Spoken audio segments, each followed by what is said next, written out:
Cette vidéo va vous présenter les impacts de la loi mobilité sur la lutte contre le vol et le recel des vélos, l'évolution du Bicicode et lancement de l'association APIC, association paritaire entre usagers et acteurs économiques du vélo. Elle est réalisée en préparation du webinaire du mercredi 29 avril à 17h. Bonjour, je m'appelle Sophie Herring, je suis chargée de mission à la FUB, notamment en charge du Bicicode. Bonjour, je m'appelle Pierre de Serrault. Je suis chargé de mission, commerce et audit à la FUB. Ah, et donc toi qui es spécialiste, est-ce que tu peux nous expliquer ce qu'est le Bicicode et d'où vient cette idée ? L'idée a germé au début des années 2000, alors que l'État était aux abonnés absents sur la question de la lutte contre le vol des vélos. Donc la FUB a donc tenté un truc audacieux en créant le Bicicode, qui est un système de marquage par micro-percussion couplé à une base de données nationale des propriétaires légitimes. Ok, mais concrètement, comment ça marche ? Une fois le marquage réalisé par l'opérateur, le propriétaire s'inscrit sur le site internet bicicode.org et enregistre son vélo dans la base de données. Grâce à une convention entre la FUB et le ministère de l'Intérieur, les forces de l'ordre ont accès à ce fichier. Ouais, du coup on est espionné. Non, mais plus sérieusement, ça sert à quoi ? Si votre vélo est volé, puis retrouvé, mais qu'il a été gravé, c'est facile de vous le restituer. S'il n'a pas été gravé, même si le vélo est retrouvé, personne ne saura que c'est le vôtre. D'accord, mais un opérateur, c'est quoi au juste ? Les opérateurs qui réalisent ces marquages, ce sont principalement des associations, mais il y a aussi des fabricants comme Arcade, des collectivités et leur police municipale, des vélocistes et d'autres encore. Et ainsi, en 15 ans, nous avons marqué plus de 434 000 vélos.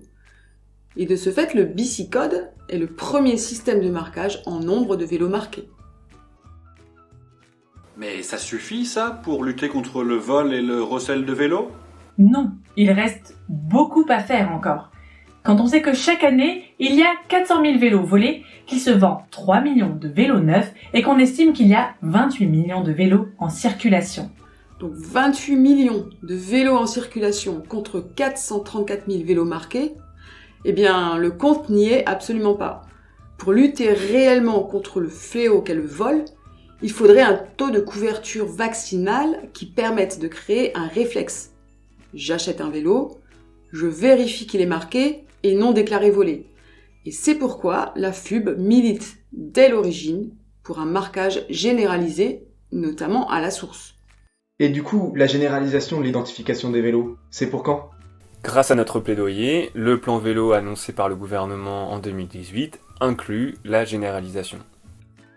Et ce n'est pas un simple effet d'annonce, puisque cette mesure a été effectivement retranscrite dans la LOM, dans son article 53. Oui, ok, excuse-moi, mais l'article 53, il dit quoi ? Qu'est-ce qui change ?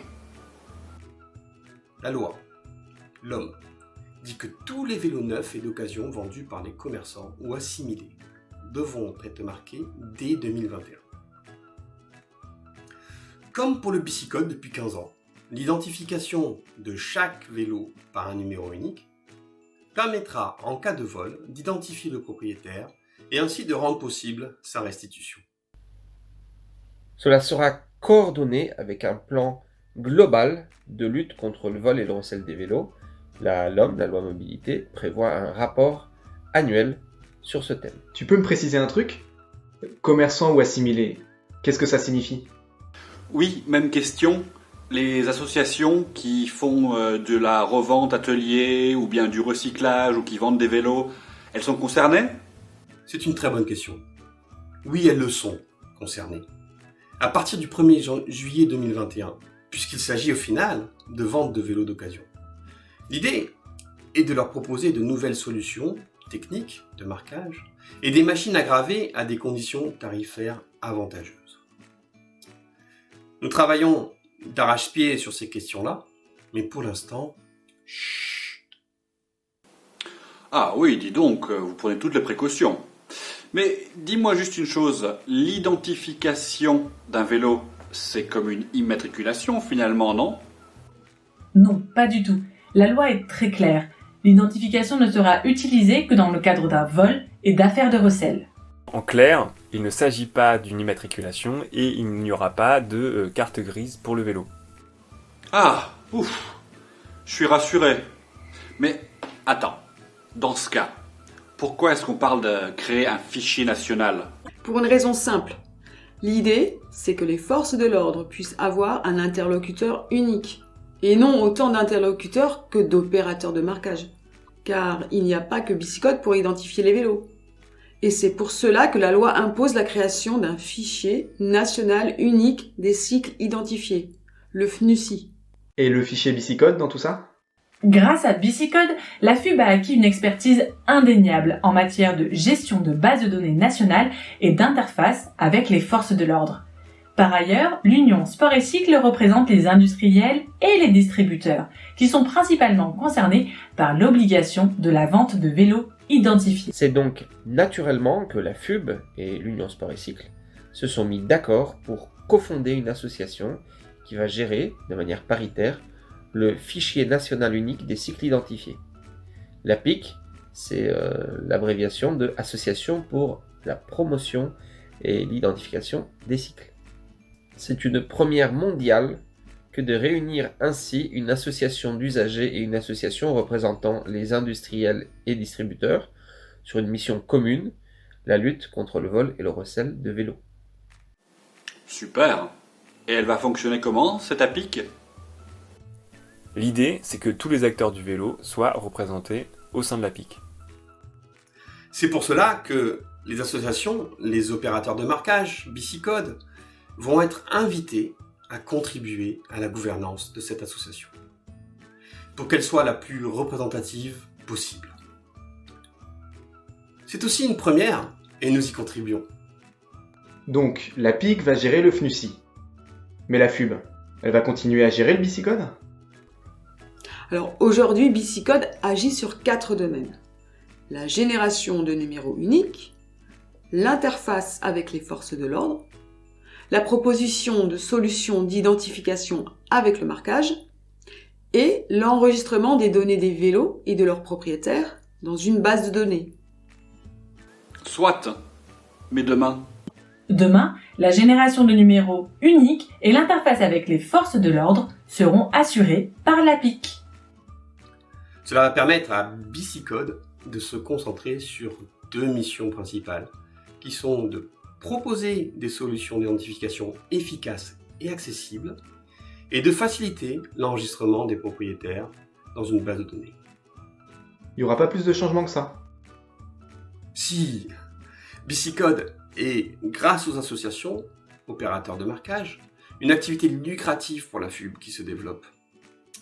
Et cela pose notamment des difficultés comptables et fiscales, du fait de nos statuts associatifs et de notre statut d'utilité publique.